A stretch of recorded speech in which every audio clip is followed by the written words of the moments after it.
Anti-radar paint, turbocharged, JJ. Nobody can stop us now. Nobody!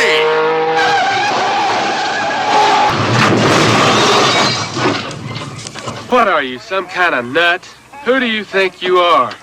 Dun, dun, dun! I am Captain Chaos. Welcome back, everyone. Hello. Hello. Hello.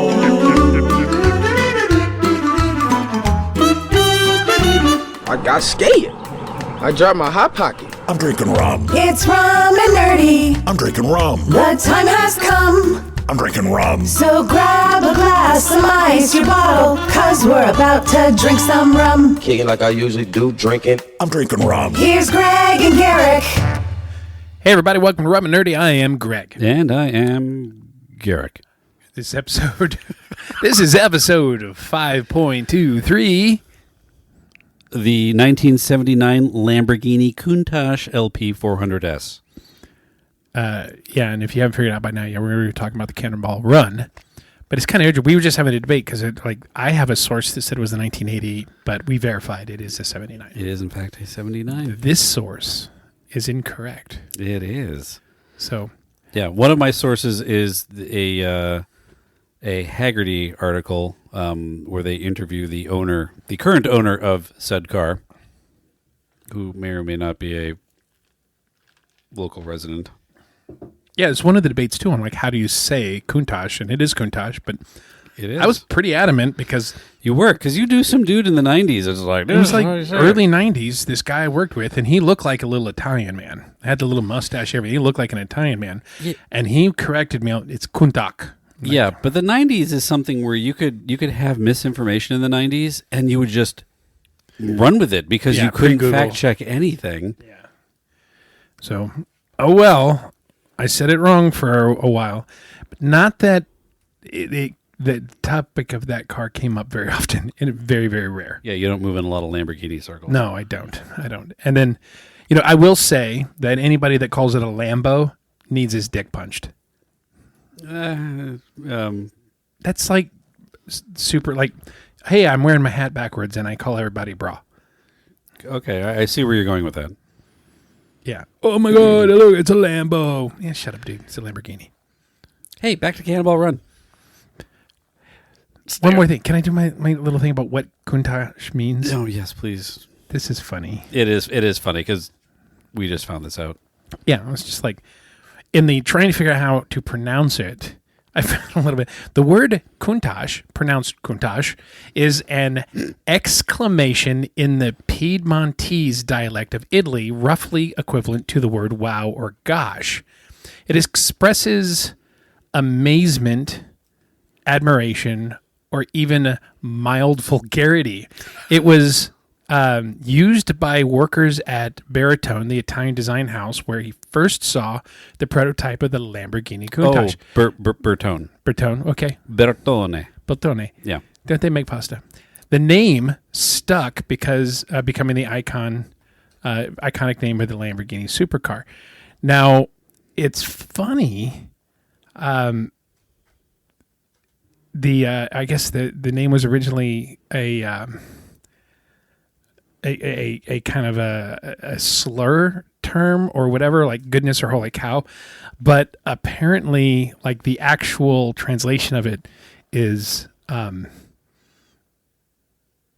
was the word that it said? Because this is different than it has up now. Oh, that's different. It changed. Your Google AI overview lied to you. It happens. Oh, and I just closed it.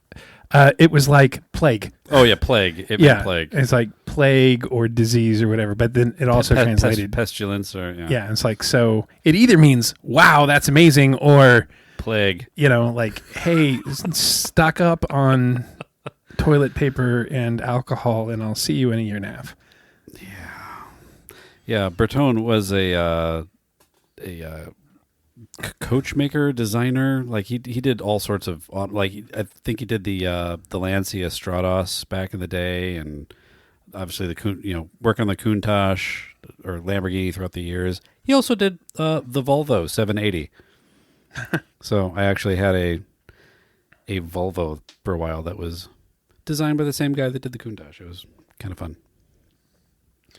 Well, And actually, some of the Countaches you'll see they have like the Bertone logo on them, the little thing. It's fun. A Bertone edition Lamborghini. there you go. And there were a lot of cars in that movie. Most all of the cars in that movie, not all of them, but every car in that movie had a tie-in to stories from the actual race. From the actual race, yeah. Yeah. The one exception, I think, was the Aston Martin. Because I don't think that tied back to an actual story. I think it was just a funny thing they did. I think the Aston Martin was just, hey, we got the guy that's currently playing James Bond to be in our shitty car movie. Hey, here's your iconic car. Yeah. And even in that whole story was kind of funny because the folks that were producing the movie, the James Bond movies, were a little bit pissed off about it.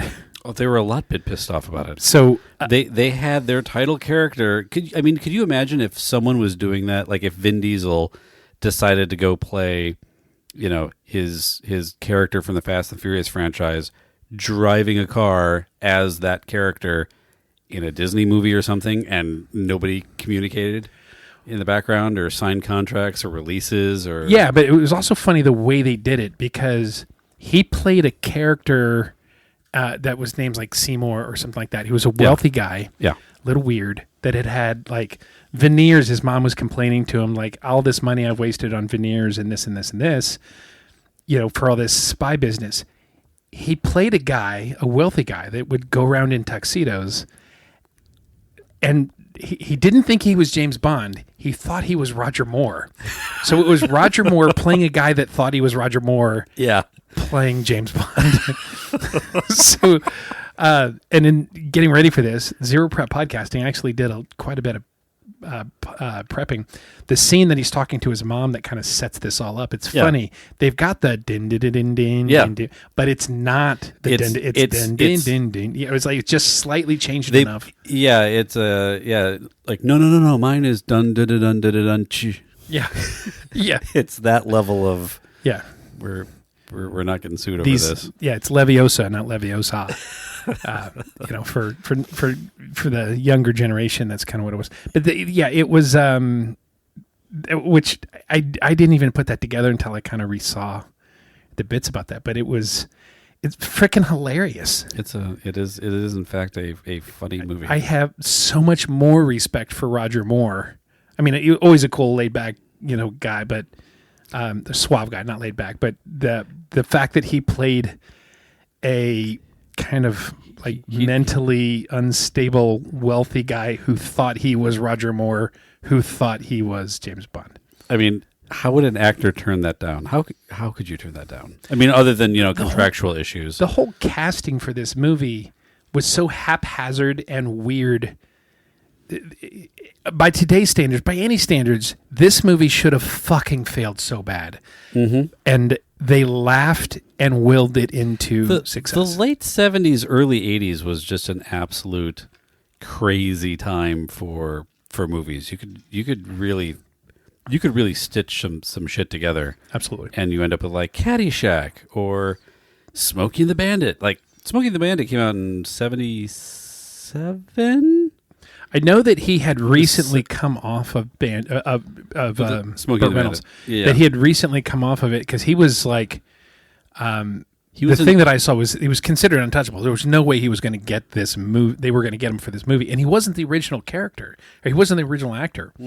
And then, but they asked him, and he's like, "Why not?" And nobody took it seriously. And later on, he didn't like the movie, but he was like, "It was so much fun. It was like 4 weeks of summer camp where I got paid really well."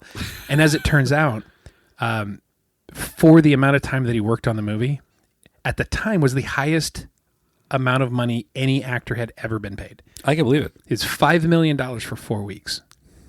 And when you think about how, the amount of money they paid him was really good, but the short amount of time they took to film this whole thing, that's really what sets off that record. Yeah, and you and I have a bit of understanding on it. That's guerrilla fucking warfare right there. Oh God, yeah. Doing a shoot like this. And mobile. Yeah. It's not like you're doing that in a soundstage. They were literally driving across country getting those shots. Yeah. Yeah. And there's some really interesting. So I think we need to back up a little bit because I think we need to back up a lot bit. like you need to explain to everybody what this race is because I think there's probably a lot of people like even we were talking to Scott last week. Yeah, there's people that don't know. Never People heard don't of know this. it's a real race. They think it's a thing. Or some people don't even know anything. So About what it is. so way back in the day. And when I say way back in the day, I mean this dude was born in 1882, died in 1960. Irwin George Cannonball Baker, Cannonball in quotes. That's his nickname. He used to race motorcycles. He used to race cars. He used to do a lot of crazy point-to-point stunts, and he was the first one that set a record. And I'm summarizing this man's entire life accomplishments with a handful of just generalities.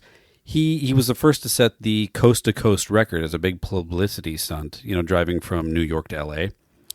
And later in the, when was that? 60s, late 60s, early 70s, they started hosting the Cannonball Baker Sea to Shining Sea Memorial Trophy Dash was the full name of the race.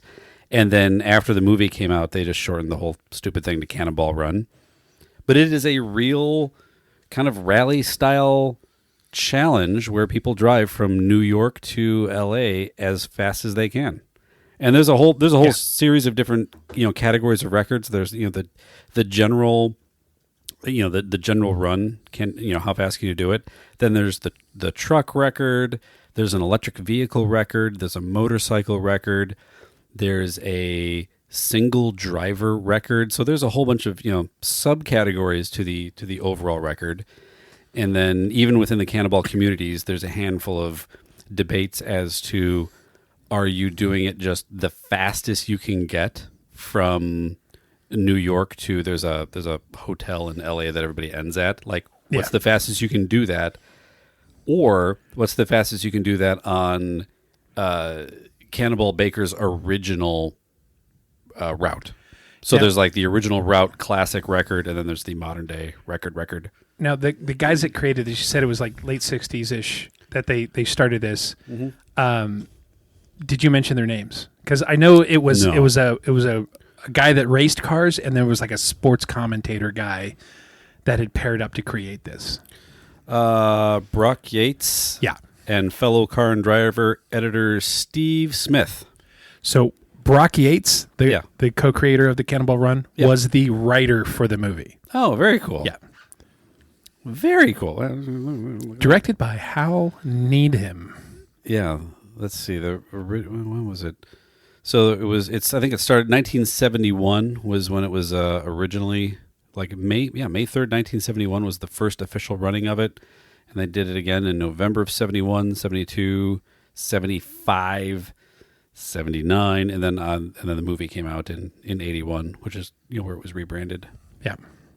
But occasionally you'll see actual Cannonball race cars at car shows and things, and they are nuts because they are built to do everything as fast as physically possible. I saw an old Camaro once, and it was a Cannonball Run racer Camaro.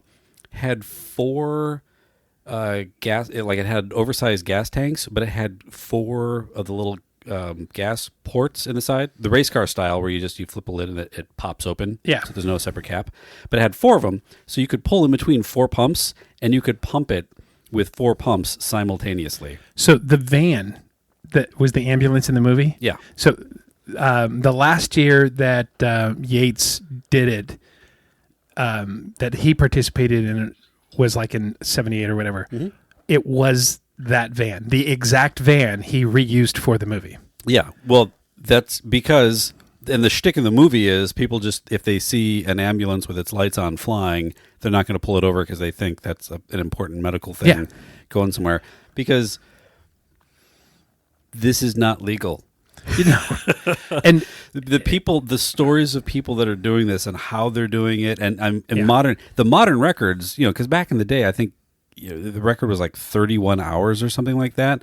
they're down to 24. Is it 24 hours? 26 hours? Like, I mean, it is. I don't know. I thought that I'd heard that early on the record was 35.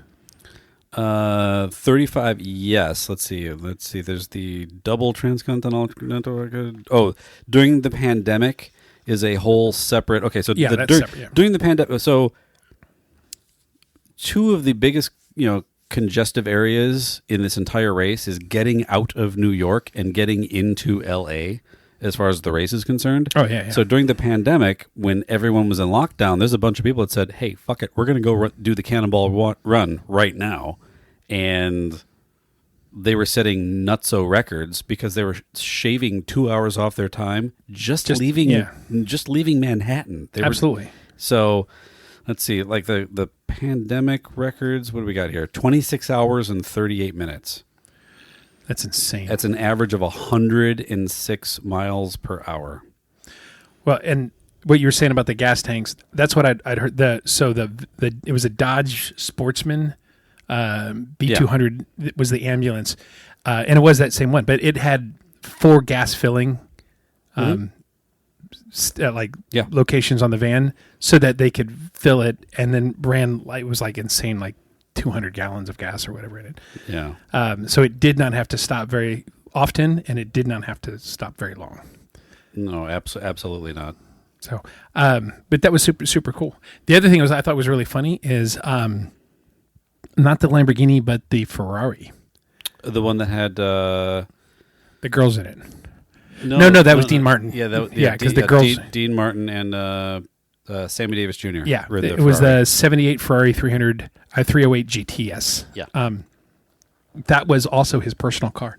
Really? And he's just like, no insurance waivers, nothing. He goes, just please don't wreck it. And I got some scratches here and there. I'm handing my car over to Sammy Davis Jr. and Dean Martin. To drive. And Dean Martin was the driver, I believe. Yeah, and legitimately drunk most of the time. So he wasn't just acting. No, he wasn't just. He was legitimately drunk most of the time behind the wheel of a Ferrari. Filming a movie. What Yeah. can go wrong? Without insurance. What can go Yeah. wrong? Well, it was insured, but not to do a movie. Yeah. But yeah, it's like these guys were all in. Yeah. So, no, sorry. You go back to the race itself, and then I'll pepper in more fun facts about the movie. I don't know how many other fun facts I can throw in here. Let's see. Record progression. So there's some really early, like the 1915, Irwin Baker original. He averaged 50 miles an hour, and it took him 271 hours to complete.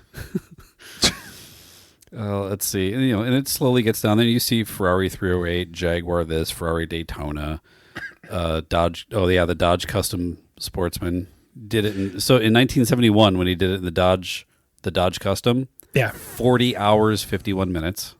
So when they did it in the van, the van, so he had modified it. It was a 440 cubic inch wedge engine that made it go 145 miles an hour. This is a fucking 1970s box van, dressed up like an ambulance. I'd be scared as shit to drive that thing at 145 miles an hour. And it was equipped with 4 gas fill holes so that it required 90 gallons and could be pumped quickly. He didn't win the race the last year that he did it, though. He made it all the way to Palm Springs and the transmission went out. Oh. So it finished the race on the back of a flatbed tow truck. Oh, that sucks. Yeah. But like Palm Springs is right there. It's right there. Yeah, there was let's see. So this, I think this is the Audi S6. What? Oh, sorry. One last fun fact. After the movie, he gave it to a church group that auctioned it off to raise money for the church and went to a good cause. Oh, well, that's good. Yeah. Hey, do you see this this fake ambulance over here? I broke a lot of laws in that. Go raise money for God. Yeah. Get with God. Yeah. I think the last one we have here, 2020, it was won by a team in an Audi S6. And they did it in 25 hours, 39 minutes. Average speed of 110 miles an hour. which is just nuts. That's the one. So and some of these cars, they do some creative shit. Like I think it was either the Audi S6. It looks a lot like a Ford. What's the new one? The Ford Taurus SHO, the one that the cops drive. So they actually canceled that. Is it coming back? Well, this was older. Remember, this was 5 years ago. Yeah. So they took this Audi and then they kind of disguised it like the undercover cop cars. So if you look at it, it kind of looks like an undercover cop car, but it is absolutely not what it's supposed to be. And then they have other things in there, like an Audi A8 and a handful of Mercedes AMGs. Again, they kind of disguise them. Yeah, they get them very generic looking. A lot of these teams, they have spotters. So they have spotters that are, miles ahead, just looking for cops, making sure the road is clear, calling hazards out as they see them, and they'll have people lined up across the country to spot for their different sections. So as they're flying through the country, they have a heads up of what's going on. I saw a story not too long ago where someone's like, yeah, one of my spotters got busted for doing 130, like 130 and then 65. Jeez. But he got the cops off the road and they were able to go through with no problem. Wow. That's fucking badass. Yeah. That's fucking badass. Have you ever driven long haul cross country? Yeah. I've driven back and forth. So I've driven back and forth from Orlando to Los Angeles. Mm-hmm. On the way because when I moved to Los Angeles, back in the mid to late 90s, and on the way out there, my girlfriend at the time and we went up from Orlando to Atlanta to St. Louis to Kansas City to Colorado, went camping for a night, and then down to 4 Points or Four Corners and camped there, and then to Tempe to visit buddy Aaron and Chris when they were in college there, and then over to LA. It took 11 days. On the way back, we took 3 days. Just under 3 full days to drive. But we just took 10 straight across. And then when I moved to Vegas in 2009, it was straight across 10, drove there and back. Yeah, I think my record is Milwaukee to Las Vegas. Did that in 21 hours. How many miles is that? Effing impressive. Because I've been Kansas City to Orlando, and you've actually done that. Yeah, right I've done that with you. Yeah, and that's like a solid 22, 23 hours with not a lot of rest. No, I did it with me and my buddy Nick. We did it. So Milwaukee to Las Vegas is 1,789 miles. Yeah, so that's going to be. Google says it should take you 26 hours to do it, and I did it in 21. Yeah, I want to say we were hauling door to door, Orlando to Kansas City was like 12:57. For any of our non-U.S. based listeners, just as a metric, if you were to cross Great Britain from the top of Scotland to the bottom of England, that's like 600 miles. Yeah, that's only 967 kilometers, 600 miles. Cannonball Run is 2,900 miles. Jeez. I know there's a lot of non-American people out there that are just blown away by how much we drive on a daily basis. Like, oh yeah, that friend of mine lives an hour and a half away. I don't think I'm ever going to see him again. I drove an hour and a half earlier today to get to work. Like, it's so bad. The distance is nuts, but yeah. Yeah. Other fun facts. The movie was originally not supposed to have Burt Reynolds. It was originally cast Steve McQueen, and it was not a comedy. It was more of an action movie. Steve McQueen would have done amazing in a Cannonball Run action movie. Yeah. Then now that you mention it, I really want to see a Cannonball Run action movie. Yeah. I saw a fake AI movie trailer that implied a reboot was coming out this year. And there was a couple like okay, the car's changing. The ambulance was like 3 different versions in it, but overall, it was really, really interesting. The casting, Pedro Pascal as the Burt Reynolds character, and Josh Gad as Captain Chaos. So Okay. there was some fun stuff. Like I'll maybe pull that up. We'll hit like a pause and we'll review it. But we'll do that later. That's fun. Yeah, so Burt Reynolds took over and it became a comedy. And again, they didn't think that he would take it. He was just like, "Fuck it, I'll have fun."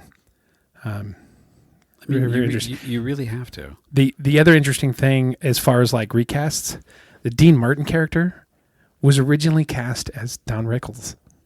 Oh man. Yeah, so totally changed the character because he was intended to be the insult spewing guy. Yeah. Which would have been hilarious, like him as the priest, the way Don Rickles talks. But the way they that would have been hilarious. The way they filmed that movie though, because didn't they film it more of an improv style? Well, they wrote a script. Nobody memorized their lines. So after a while, they're just like, just fucking do it. And the interview that I saw was like, they would just roll the camera and just kind of go for what the feel of what it was supposed to be. But everybody on it was such funny people, that they would just keep going until the crew laughed. So. And if they laughed to where they're like, okay, that was a good take. So because of that, you can't see in the performances where the writing was for someone else. Because there's a handful of movies out there that have different people playing someone else's part. And, sure. And when you know it, like Ghostbusters, Venkman was supposed to be played by Jim Belushi. Yeah. And if you know that watching the movie, you're like, holy shit. Like the way Bill Murray is portraying that character, like, oh my God, it's like he's doing a Belushi impersonation the whole time. Because the writing is so good and he's such a good actor that he falls into the Belushi-edness of it. I don't think you get the Don Rickles out of that. No, he changed it completely. Yeah. But speaking of Bill Murray, I have to throw this out there. Over the weekend, and I'd seen clips online of this movie, and I was like, God, that's got to be like a pretty crazy movie. It's called God Bless America with Bill Murray's brother, Joel. Joel Murray? Yeah. Okay. And it came out, I don't know, like 14, 15 years ago. But it's kind of like that movie Breaking Down, where the guy's just like had it. Oh, falling down. Falling down, yeah. And it's like he goes to his doctor and is like, you've got brain tumors. You're going to die in like, I don't know, like probably 6 months. And then at the end of the movie, it's like, oh, we were wrong. But he goes nuts and he's just like, fuck it. And he just starts killing people. Like he pulls up and there's this guy who double parks and he's like, did you really need 2 parking spots? He goes, yeah, fuck you. So he just shoots him. He goes into a movie theater and people are making noise. One guy gets on his phone, so he shoots him. And then there's this. That's exactly why I couldn't be trusted with force powers. There's this young girl that kind of like joins up with him, and they, like, it's just like when you see all the stupidity in the world, you're like, could I do that? What's the name of the movie? God Bless America. Very low budget. It's not a high quality film. Even the editing and stuff is very amateurish. But 2001. Was it that long ago? I thought it was like 2011. I'm sorry, 2011. Yeah, sorry. Okay. Anyway. I said 01 and I meant 11. It's fine. But just like when you have an hour and a half to kill, especially if you've been drinking. Oh, Bobcat Goldthwait, isn't it? No, he wrote and directed it. No, look at that. And it's like, oh. It shows him as being in the cast. Oh, I don't remember a minute, but. He probably did like a director cameo somewhere. Yeah. Anyway, back to the movie we were talking about. Yeah, and so we're talking about the strange casting or acting things. Yeah. Here's what's funny: Farrah Fawcett was in it. When she read the script, she thought it was a drama. Really? So next time you watch the movie, watch her performance because she was really confused. She had no idea it was a comedy until she saw it with an audience. It's like her emotions in that were like truly like. But that's how you sell some of those movies. That's why like The Naked Gun did so well. Oh, I'm so looking forward to that reboot. Know, right? That's going to be so good. But because you had all these deadpan serious actors. Yeah. That are just reading the most ridiculous fucking lines. Yeah. So, do you like gladiator movies? That guy changed his whole career. He was a serious actor until that. I will sometimes bust those out in meetings as either an icebreaker or it's quite apparent that things are going sideways and everyone is like kind of like just really flustered, and you look up and you make the announcement. Do you like gladiator movies? Ever been to a Turkish prison? Ever been to a Turkish prison? That's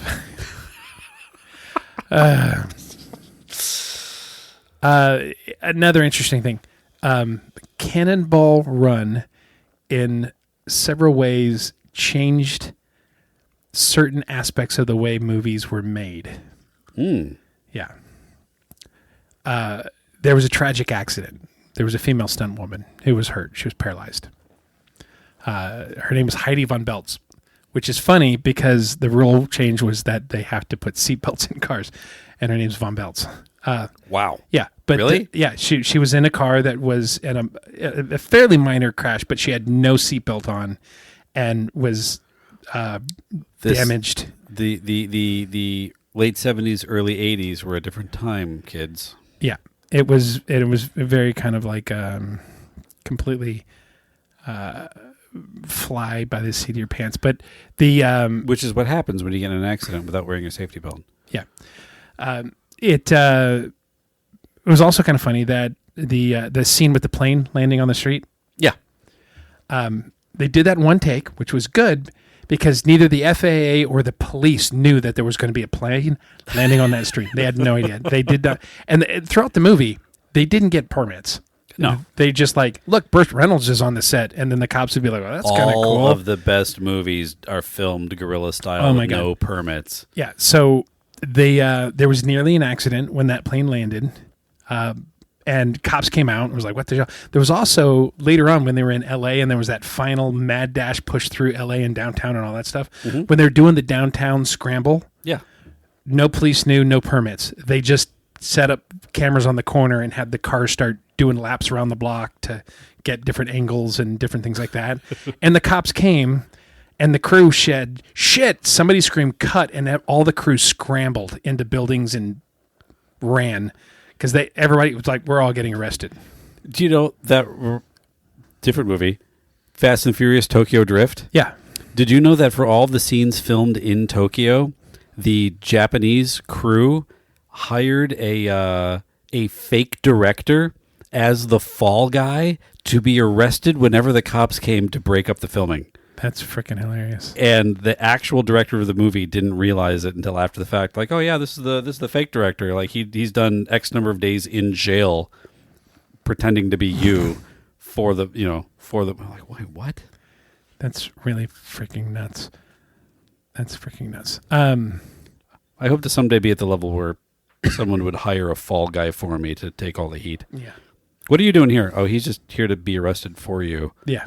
In the event that you screw up. Well, the director on this was particularly good at talking himself out of trouble with police in various municipalities, and they got a lot of slaps on the wrist, but I don't think anybody actually ever went to jail. Again, it was the late 70s. Yeah, like, duh. It was a different time. Seatbelts were optional. There you go. So the one of the final notes that I have, and what's kind of interesting is, so Jackie Chan was in this movie, and a lot of people don't realize it. This was actually Jackie Chan's first U.S.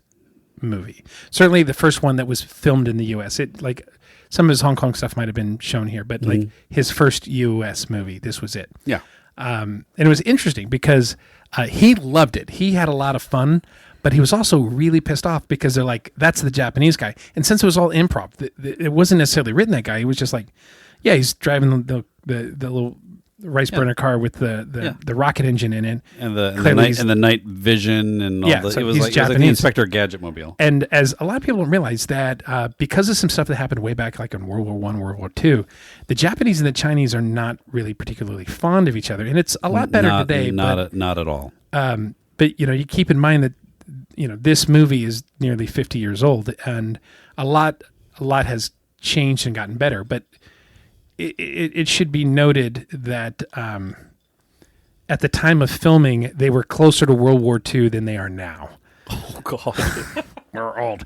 Anyway, so he was irritated that he was referred to as Japanese. Well, isn't that like if they were to remake Raiders of the Lost Ark, the Indiana Jones movie today, Yeah.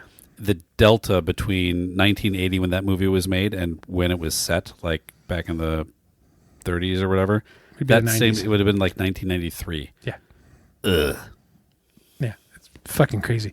Anyway, so he was irritated about that, but he really loved it. And he really loved the movie. And one of the things that it kind of changed, the movie changed. Non sequitur to this exactly, but because of the way they filmed it with all of the improv stuff, and they had a lot of outtakes, and they didn't want to waste them because they were hilarious. And one of the favorite parts for the crew and for the cast was just trying to make each other laugh and screw up and do things. So that was credited as one of, if not the first movie that did that. During the credits would play all of the bloopers. And Jackie Chan loved it so much that his next Hong Kong movie, he did that, and subsequently pretty much all of his movies, that was his calling card, that he would make movies, because he, it wasn't just about the comedies, he did a lot of stunts.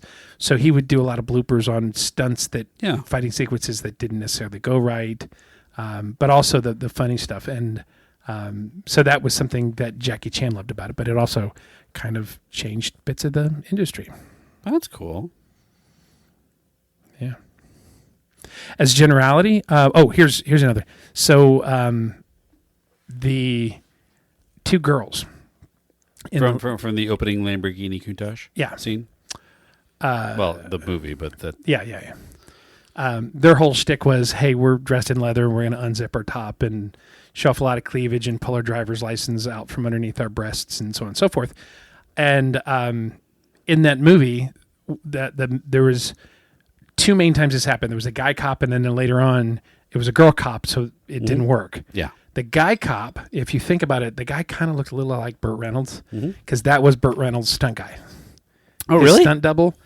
They're just like, hey, you're here hanging out. Why don't we just put you to work so we can pay you to be here? You'll be in the movie. So he was that cop. Wow. The funny thing is that half of the producer unit couldn't tell them apart. And I look at them like, how can you not tell them apart? They're close. They got the mustache and the hair, but their facial, that's not Burt Reynolds. But apparently one afternoon, one of the producers came and was talking to this guy thinking he was Burt Reynolds for a while about the shoots over the next couple of days and some of the logistics. And the guy was just kind of grinning going, go for it. And just let this guy talk to him over the logistics. And it was like, just kind of. So everybody else is like, maybe that is Burt Reynolds. No, I don't think he looks different up close. Yeah. Huh. Overall, it was it's a success. The studio loved it. When they saw the dailies coming in, they were just over the moon, in love with what is being done in this very low-tech guerrilla movie making.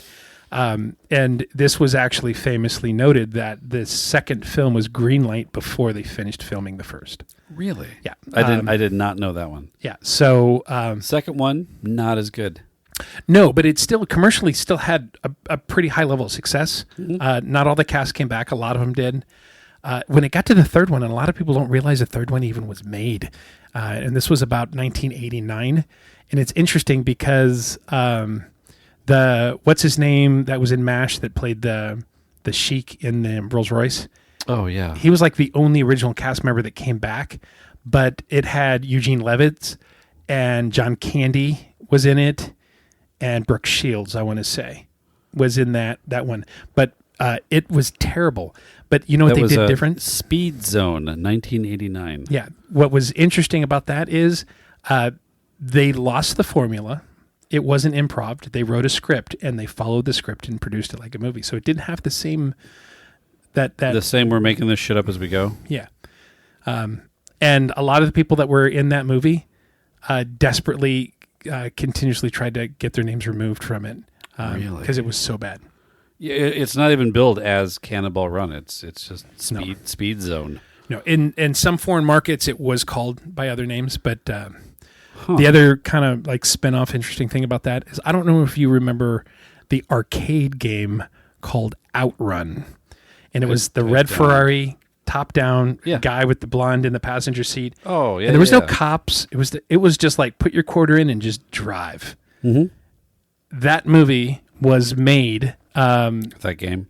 Sorry, that game was inspired by Cannonball Run. It was like, No shit. Yeah, the guy was like, there is nothing, and it was a Japanese video game maker, and he's just like, there's nothing more American to him for a race game than just to get in a car and drive as far and fast as you can, and not have like you're running from cops or you've got this happening. It was just put your quarter in and drive, and it became one of the most popular racing games of the 1980s. Huh.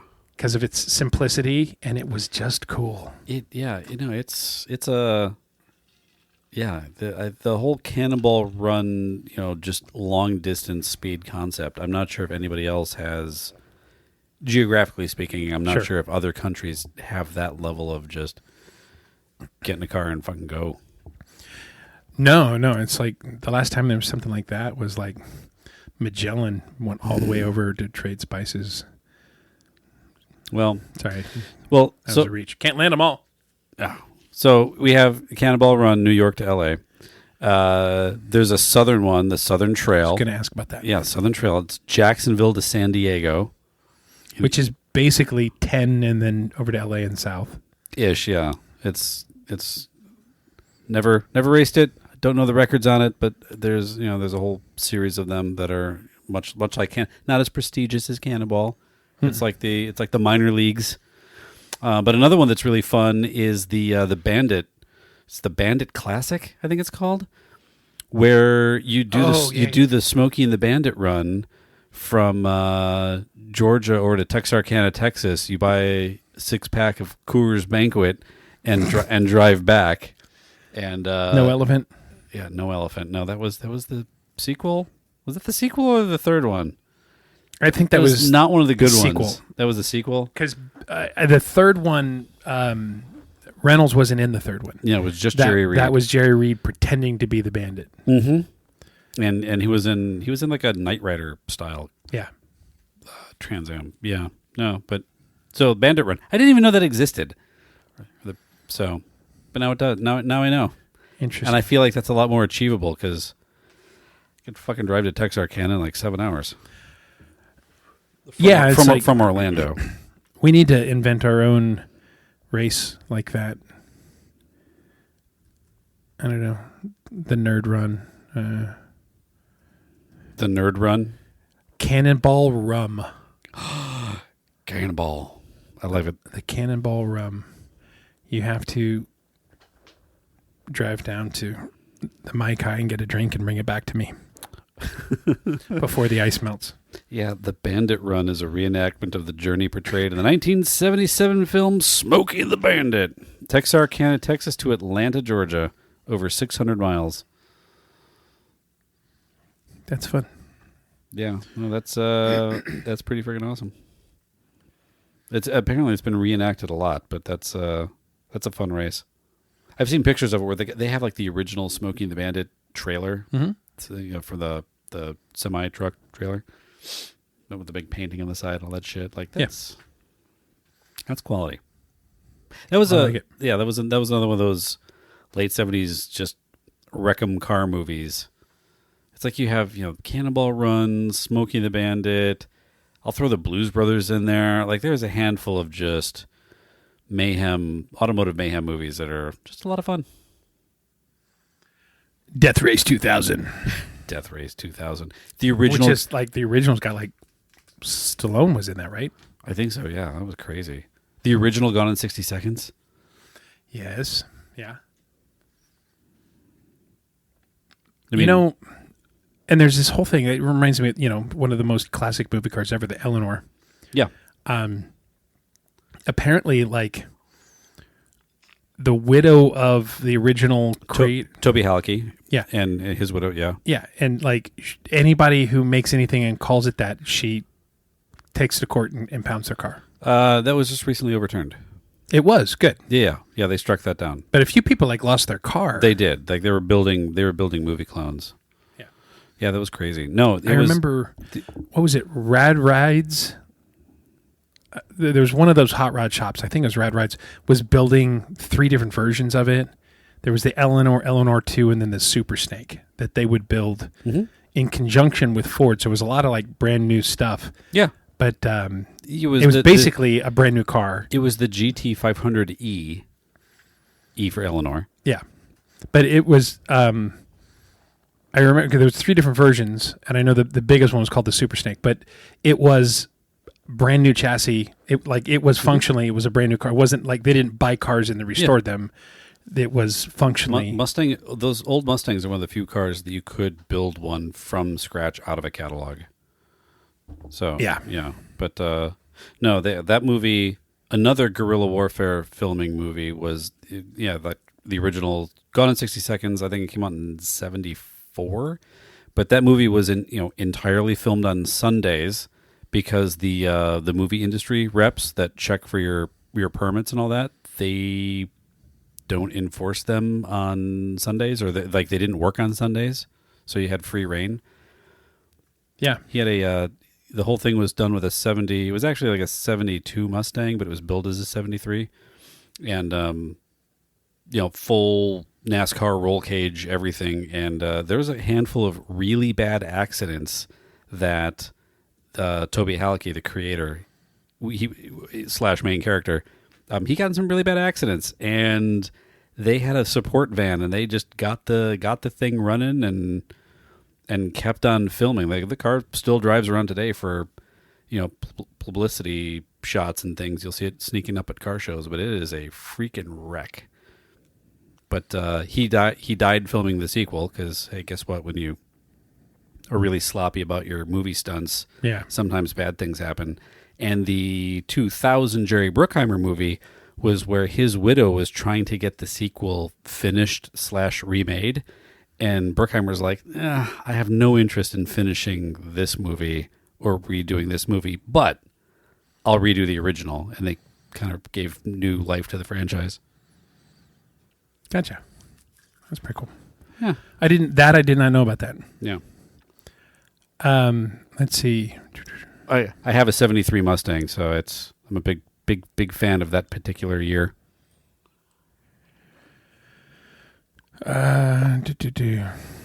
So they did have a Shelby Mustang Super Snake. That's a newer version through Shelby America. Yeah, Super Snake was always it's like the top of the Shelby Mustang lineup, but the GT500E is the Eleanor style. Yeah, this is the actual 67 recreation that company does, the Super Snake, that really big weird hood thing to make. I don't like the hood.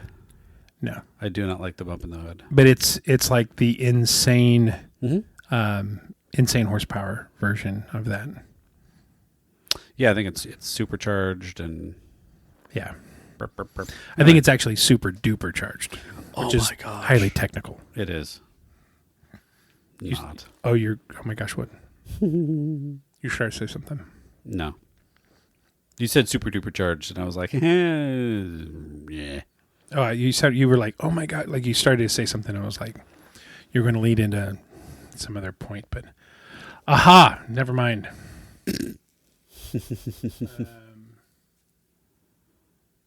Interesting. So, yeah, that's all of our stuff for that. I'd add, you noticed it downstairs. I don't know if we should take a picture and post that, but I just finished for Father's Day from Sandy. She got me the not Lego set of the bricks on the TikTok mock shop for the Firefly. That's such a great Serenity. The Serenity, it's so good. That ship, and it's the non Lego set, but it's super well done. It was a really cool set. It was a lot of fun to build. That's good. Nice little stand. It's a fun little ship too. Firefly and Serenity. There's not enough content. No, they canceled halfway through, so there's only 14. 14 is 14 episodes in a movie. Mm-hmm. And I know they talked about it, and we're going to try and they were going to try and reboot it several times, and now they're all that whole cast is so scattered and on. And they did kind of kill off, They killed Wash. It's like one of my favorite characters. Leaf on the Wind. Yeah. Very, very sad. Yeah, I haven't watched it yet. It's a very Joss Whedon thing to do. Speaking of that actor, the latest season, we haven't watched it, the latest season for Resident Alien. Oh, I saw that was out. Came out. I don't know if you watched any of the first 3 episodes or 3 seasons. I didn't. I like his work. I just have had less time to engage in the TV. I did finish The Studio. Yeah? I haven't gone back to finish it yet. Oh. So good. I finished Doctor Who. Finish The Studio, and we should talk The Studio, because there was the last episode. There was some shit that happened in the last episode that made me actually laugh out loud, and that's rare. Like, a lot of times I sit there and be like, yeah, that's funny. Yeah. Actually, like, that's... You guffawed? It's fucking good. Like, finish it. I think it starts off really strong. It's a little weak in the middle. It ends on a fucking high note. It is great. So that week in the middle is where I got stuck on a bit. Power through it, man. But dude, maybe next week we got to talk about Doctor Who, because I did finish it. Uh-huh. And I got to that end. I'm like, the fuck? That's not fair. Like how? Like what does it even mean? Be warned, Nerd Nation. You got a week. You have a week to get caught up on that show that's been out for a month, dude. Yeah, and that's just like what does it even mean? And then I thought he had one more season in him. No, well, maybe but I mean, he was. He was 2 and out. Shooty was 2 and out, and yeah. It was that whole thing was kept a hella surprise. Yeah, and I usually watch that show. I would, because it came out on Saturdays. I would usually watch it Saturday night, not doing anything, whatever. I was just woke up, eating breakfast. I'm like, fuck it, let's see if they posted it yet. Oh yeah, they did. Maybe I'll watch it, and I'm glad I did, because that's the way that would have been spoiled for me within an hour, based off of all of my Doctor Who nerdy things that get posted. So freaking crazy. Yeah, I know. But all right. Yeah. Doctor Who. There you go. We'll talk about that next week. And you're right. The writing, it was it really went into like what Doctor Who was. There's so much of that. All these episodes tying together and the theme and everything. It was like really good kind of classic Doctor Who vibe. And they brought back a classic, several classic Doctor Who. They brought back a lot of classic Doctor Who things, characters, plot points, whatever is over that entire season. So yeah, I'm really excited to see where next year takes us. For sure. Anyway, we'll bring that up next week. Do some notes and everything else. So all that said, let's wrap up. Let's start out with thanking Dave Martin. DemoDavePro.com. We'll see them in a few weeks. We will have to say, if you want to check us out, you can check us on our website, rumandnerdy.com. That's rumandnerdy.com. Social media is we are at Rum and Nerdy, also AND. And you can email us, and please do, show@rumandnerdy.com. Let's make sure we make a point to talk about that little NPC thing that we want to do. We'll get into detail about that next week, so we can start getting the last of submissions, so we can do that. That would be great. Yeah. Yeah. The NPC challenge. The NPC character development challenge. Sounds like a segment at a TEA conference. Yeah. It really does. We should propose that. It's about the story. Okay. Anyway, thank you all very much, and stay nerdy, my friends. What do you say when there are no words? Feel a song that's never been heard.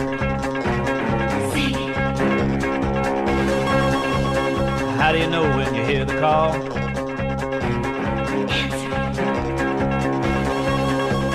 What do you do when you've done it all? Cannonball, cannonball, cannonball, cannonball. It's not what you do, it's how you do. Be anything you want to be. It's not what you got, it's how you use it. You be you and I'll be me, it's just a matter of style. You can't fake it, mile after mile, feeling free. If you got the soul, you can make it. Move 'em out, let 'em roll, from sea to shining sea. Ball, cannonball. Thanks for the ride, Bandit. Good luck tapping some of that hot Sally Field tail. Knock it off. I don't like it any more than you do.